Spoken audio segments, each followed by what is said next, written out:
Hey everybody, it's Stephanie here, and I am here today for the Epic Entrepreneurs.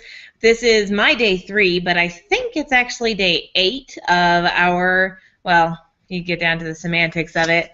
We are about halfway through our second week of our 30-day Get Your Biz Lean for 2016 challenge, and I am really excited for today because I'm Stephanie, by the way. I'm the 20s generation. So if you're not familiar with the whole Epic Entrepreneurs thing, what we've done is we have brought together one person from each generation for 5 generations: 20s, which is me, 30s, 40s, 50s, and the 60s.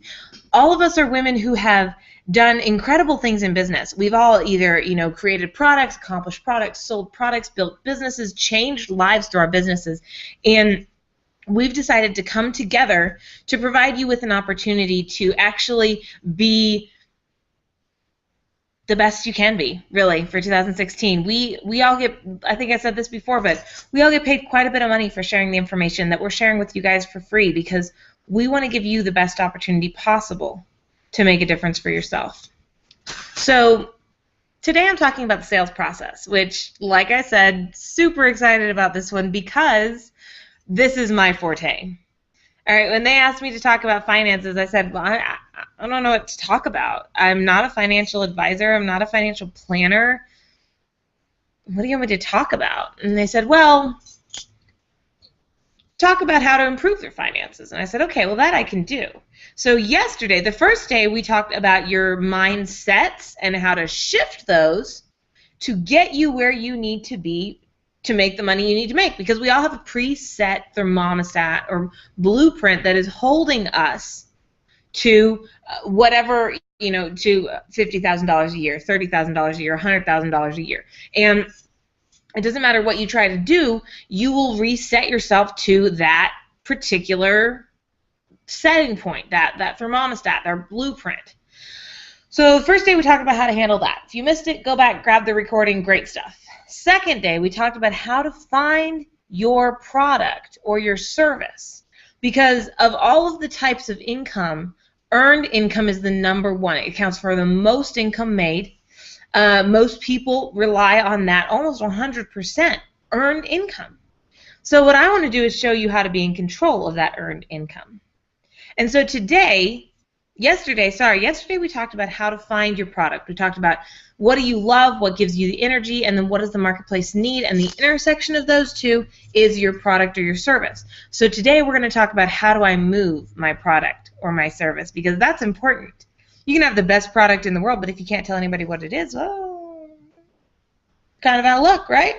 So today we are talking about how to move your product or service, and today we are going to be talking about the sales cycle.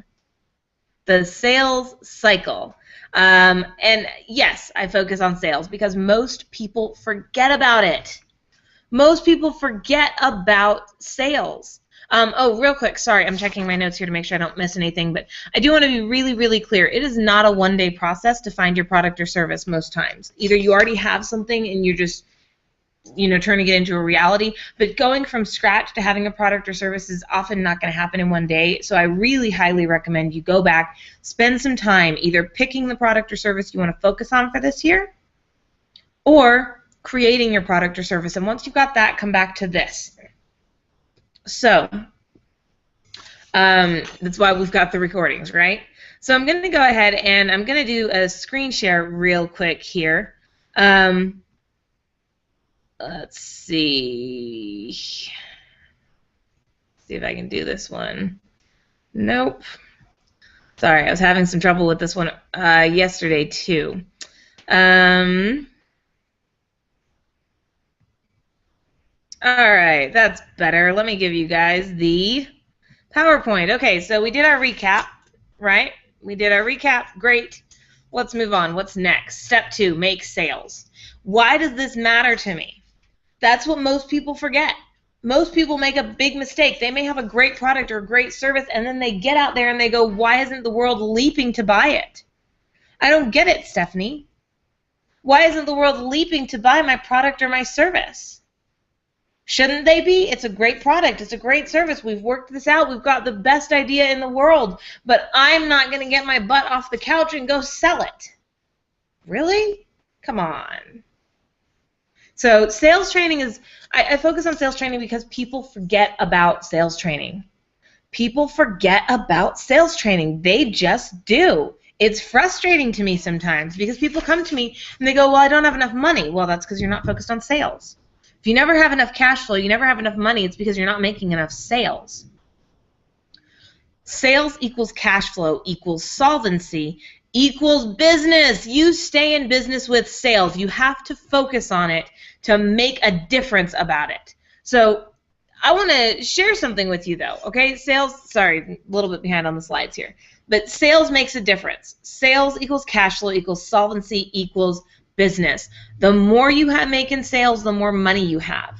You know, my coach and I were talking right before Christmas, and he was getting ready to go on Christmas break, and he goes, you know, Steph, I'm spending this particular week, I'm really focused on closing as many sales as I can.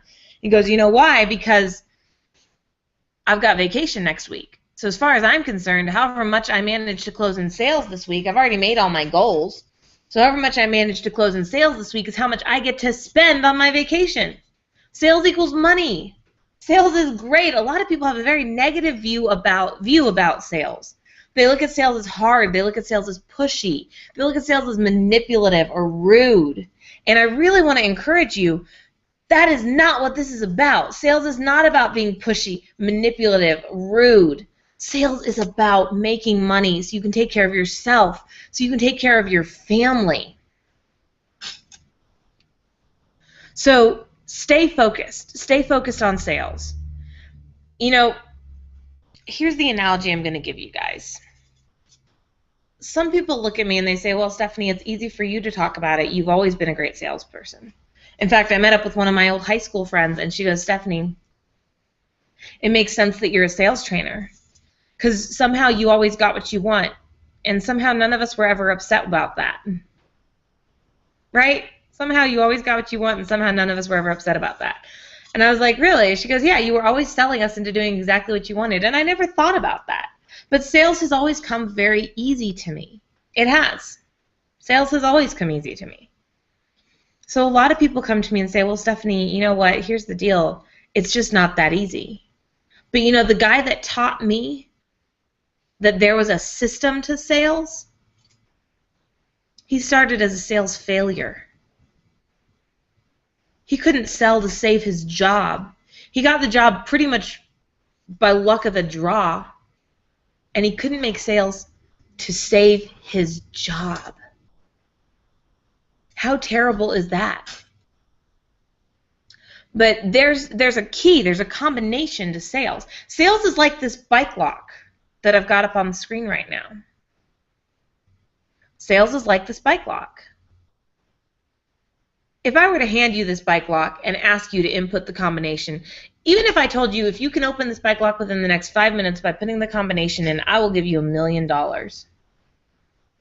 The likelihood you would be able to actually open the bike lock is really, really ridiculously slim. Unless you're some sort of, you know, guru at that. That's not what people do. And there's so many combinations, trying to open the bike lock would be nearly impossible. But if I handed you the combination and said, okay, now open that bike lock within 30 seconds, and I'll give you $1 million. How many of you guys would have that bike lock open? Heck yeah, me too. That's what sales is. With sales skills, you can make as much or as little money as you want to make. And it doesn't have to be about manipulating people. It doesn't have to be the used car salesman approach. You can make as much or as little money as you want to make.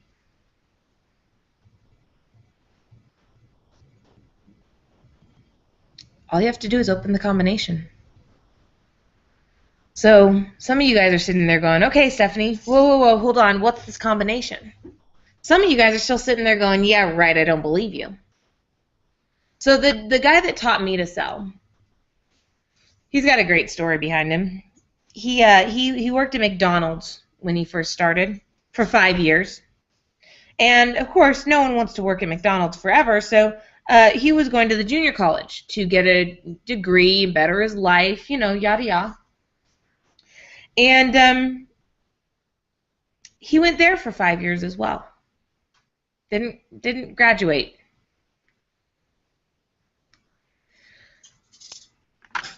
Let me take this off the PowerPoint just real quick here. But he didn't even graduate from the junior college. And then he got a job in sales. Yeah. Completely by accident. And towards the end of his first year, they came to him and said, we love having you. You're a great guy. You're fun to have around. But we have a 3 strikes and you're out policy, and if you don't make quota next month, well, you've already missed it 2 months in a row, so you're going to need to find a new job. And he said, crap, I can't find a new job. I don't know anything. I've got McDonald's on my resume and a failed sales job. Really? Pause for dramatic effect, right?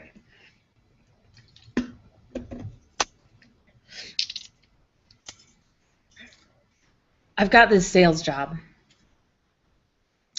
I have no qualifications to go get another one. I have to get good at sales. So this guy went and found someone else.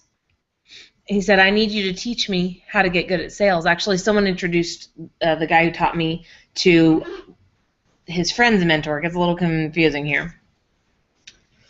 And his friend's mentor took him down and taught him everything he knew about sales. Now, his friend's mentor had gone through and had looked at what all of the sales superstars were doing to make their sales. And when I say superstars, we're not talking 6 figures.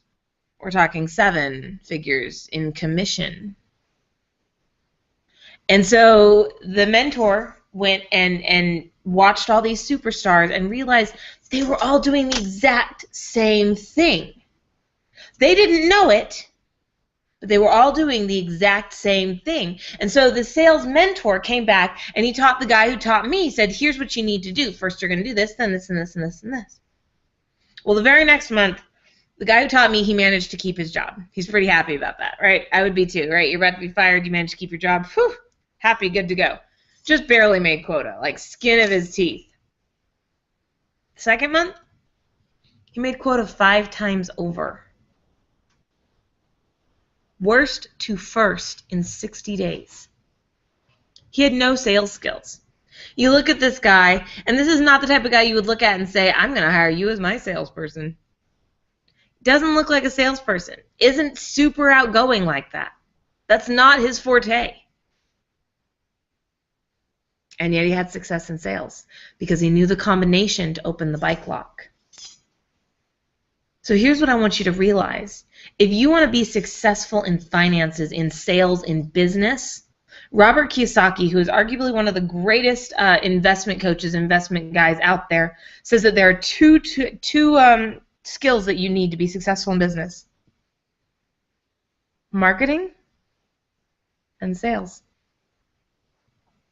If you get good at sales, you can have any job in the world. You get good at sales, you can have pretty much anything you want in the world. How exciting is that? So, let me show you what the combination is. I'm going to go back into screen share just real quick because I really want you guys to actually see this. That's the combination. The first thing you do over here on the left is you generate a lead. You generate a lead. If you don't have a lead, you can't sell, right? You have to have somebody to sell to. So the first thing you do is you generate a lead. You go through your phone book, you pull all the names and numbers of everybody that you know, you go online, you look up all the names and numbers of all the businesses around town, you go to a networking event, you grab all the cards, whatever you need to do, you generate a lead. Now, okay, just pointing things out real quick, I'm not going to go into super detail on this. I have to remind you guys, what I'm about to try and cover in 3 hours is usually an 18-hour seminar, or 18-hour seminar. So this is pretty intense stuff here. This is a lot of content, very high-level overviews. Tomorrow and Friday, I'm going to go into detail in lead generation and appointment setting. And then Friday, I'm going to go into detail on closing and objection handling. Because if you can get these 4 things down, you will be able to make sales. You will be able to make sales. The rest of them help, but if you can get those 4 things down, you can make sales. So the first thing you have to do is you have to be able to get a lead. You have to have someone to sell to. To me, a lead is just a name and a number. A name and a form of contact. So your lead may be nothing more than a name and an email address. It may be a name and a phone number. It may, I don't care, but a lead is a lead. A lead is not a prospect. A prospect is someone you've spoken to who's interested in your business. A lead is just that, a lead. Then you have to be able to set an appointment with them. You have to be able to take that lead and get them to sit down with you so that you can sell to them. I don't care if your product is fudge. You have to be able to get people to buy the fudge from you. And the only way you're going to make serious money selling fudge is if you get a convenience store or a restaurant or a grocery store to buy your fudge in bulk and then resell it there. You can sell the onesies and twosies, but you want to make serious money, you got to get someone to buy a whole ton from you and sell it through their own systems.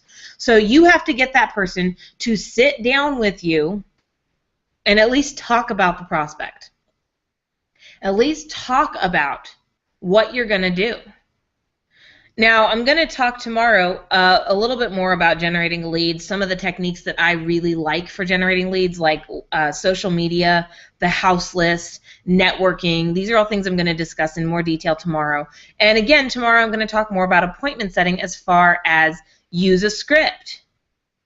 Use a script. It's ridiculous how many people try to wing it and how many people try to sell the value of the product or service outside of the meeting. All I ever do is ask people to sit down with me, and I find a way to give them value in the appointment. So we're going to talk about that more tomorrow as well. But the next step is once you get inside the appointment, you have to build trust and rapport. Why? Because people buy from people they like and trust. People buy from people they like and trust. It's common sense. You don't buy something from someone you don't like. You don't spend your money with someone you don't trust to take care of you or you don't like. You spend your money with people that you like and you trust. So the first step is you have to get clear on the like and trust. Next up, you have to be able to identify the customer's needs. You see, people only buy things that they need. Most people don't go out and buy a yacht because most people don't have a need for a yacht. Most people don't go out and buy, I can't even think of any examples off the top of my head, but people only buy the things that they actually need. You have to be able to figure out what do they need so you can show them how your product fits their need. And the best way to do this is to have a list of questions and don't wing it. Follow your list. Know the list and know what it's going to accomplish for you. The next one is to share the benefits. Benefits are why people buy. Features are what they buy. Benefits are why they buy. The features of that car may be a 4-star safety rating, may be automatic braking, may be autopilot, may be all these things. Those are all features. People don't buy features, right? I desperately want a Tesla.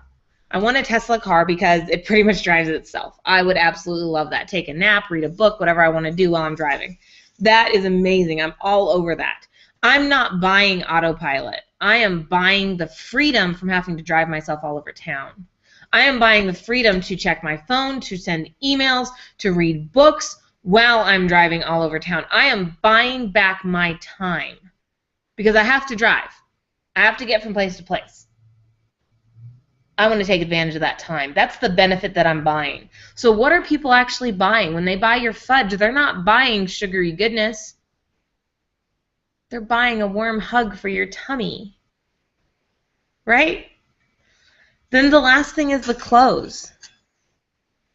Biggest thing I can tell you here, just right off top, I'm gonna get into this in more detail, but you have to ask. You have to ask for the close. If you don't ask for the close, you are setting yourself up for failure. You have to actually ask people to do business with you. I have been working with businesses and with sales reps for seems like forever. And one of the biggest mistakes I would see all the time is I would get a sales rep who would go through the entire meeting. You'd have someone who seemed really interested, and then at the end of the meeting they would say, okay, well, let us know when you're ready. The person would then talk themselves out of buying, and there you go. You lost the sale. Worse than that, you lost the money. You lost the money. You have to ask for the close.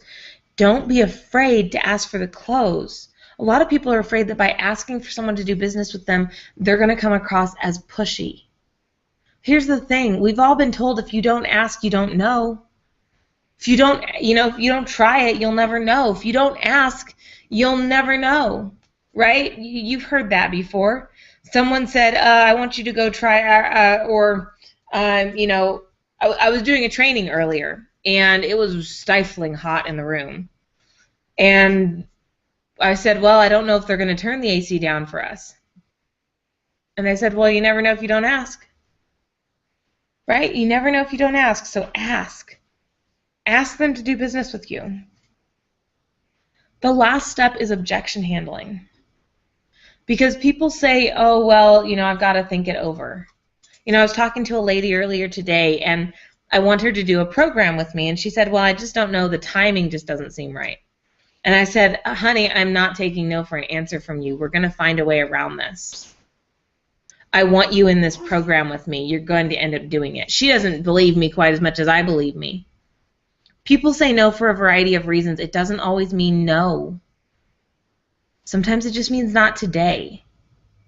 And we're going to talk about how to look at this, how to look at dancing, which is what we call it, dancing with the prospect, so that it's fun and easy to handle their objections. An objection isn't a no.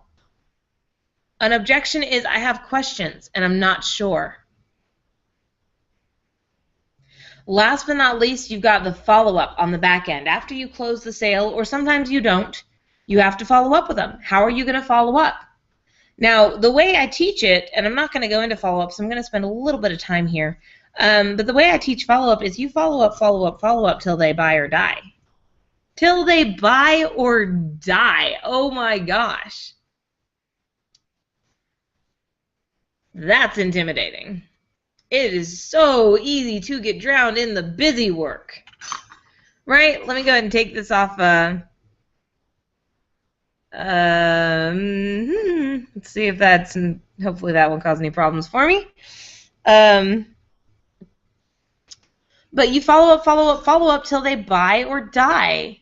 Buy or die. That's intimidating for a lot of people. Because there's this thing out there that most people really don't like to do called busy work. Busy work? Oh my God, people hate busy work. And I completely understand. I hate busy work too. So how do you follow up until they buy or die without drowning in busy work? Because then it seems like you're just calling them just to see if they're ready to buy or if they're ready for another purchase. Oh my gosh, just spend hours on that. No, heck no. No, instead what I want you to do is set up a system for your follow-up, and set up a system that for the most part will be completely automated, so that you'll have to have very little to do with that. Very little to do with that. You want to put a priority. You want to put a priority on following up with the people who have spent money with you, and the people who haven't spent money with you, because they might in the future. But you have to automate it, because especially when you start using some of the sales systems to generate leads that I teach, oh my gosh, all of a sudden you have more leads coming in than you know what to do with. It's insane. It's so much fun, and it's so intimidating, because you're sitting there and you're going, oh my gosh, I have so much business coming in. I don't know. I can't follow up with all these people. So find a system, right? So for example, if someone's not ready to buy from me right away, I get people all the time who tell me, oh, well, can you call me back in a month? And I tell them, look, here's what I'm going to do instead. I have a newsletter that goes out twice a month. It's got great sales and selling techniques on it. I'll add you to the newsletter, and as soon as you're ready to do something with me, go ahead and shoot me a reply to one of those newsletters, and we'll get together and we'll chat it out. But I know myself, and I know where I'm at, and I know that I can promise to call you back all I want to. I don't have that kind of time. But I have a system that will follow up with you whether or not I intend to. How cool is that? So the last thing that's really, really important to wrap your head around, we've been doing this auto-suggestion thing, right? We're looking to pretty much completely revise the way you look at your life. We're looking to help you make your life different. Get your business lean for 2016. And a lot of you guys have listened to this presentation with some forebodings about the idea of being a salesperson. Stephanie, you just don't get it. I just can't ask for the sale like that. I'm just not that bold. I can't be pushy. That's not who I am, right? You guys think you're coming up with something new to tell me. Trust me, I've only been doing this for 3 years at this point. I've heard it all. I've talked to a lot of people every year. I've heard them all already. You're not giving me anything new. Trust me. If you will revise how you are looking at sales, it will make a huge difference. A huge difference. I promise. So here's what I want you to do. You know, I get people all the time, whenever I do this presentation from the front of the room, I always ask the room, you know, what when I say the word sales, what do you think of? And people start giving me all this, you know, nasty, negative, you know, used car salesman, pushy, manipulative, lying, cheating. I had one guy once, didn't even look up at me. He's still writing his notes, and he goes, the devil. And I was like, oh my gosh, there's so much sales resistance going on right there. But there is. It was hilarious. People are resistant to being in sales. They don't want to be a salesperson, right? They don't want to be that negative, pushy, manipulative, lying, cheating, used car salesman. So what I encourage people to do is rephrase their perspective on sales, because your perspective on sales has been kind of determined for you by the society that you surround yourself with. You didn't wake up this morning and go, you know what? I'm going to think about salespeople like they're lying, cheating, manipulative, stealing, used car salesmen, jerks. You just woke up and went about your life. The decision to think about sales the way you think about sales has been a completely subconscious decision. And the only way to change subconscious is to change it on the conscious level. And if you can start telling yourself something, right, whatever you tell yourself often enough, over enough, sooner or later you will believe it.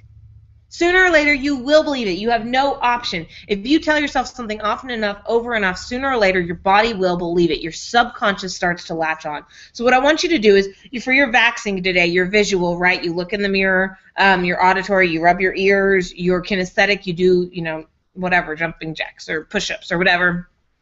And for your sensory, you put your hands over your heart and you say it like you mean it. But what I want you to do today is I want you to redefine sales for yourself. See, when I went into sales, I didn't know I'd gotten into sales. I thought I got a job. I thought I got a job as a marketing specialist for small business owners.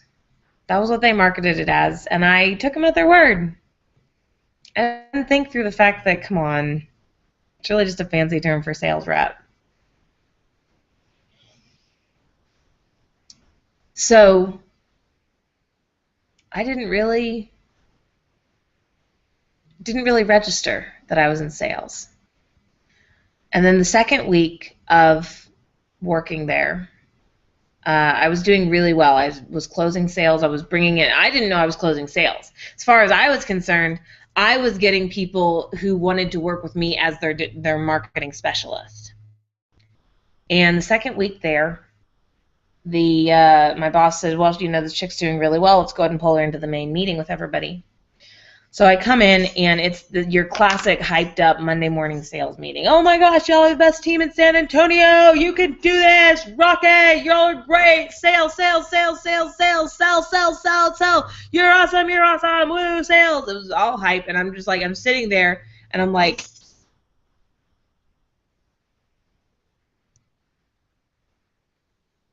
I'm in sales. Crap.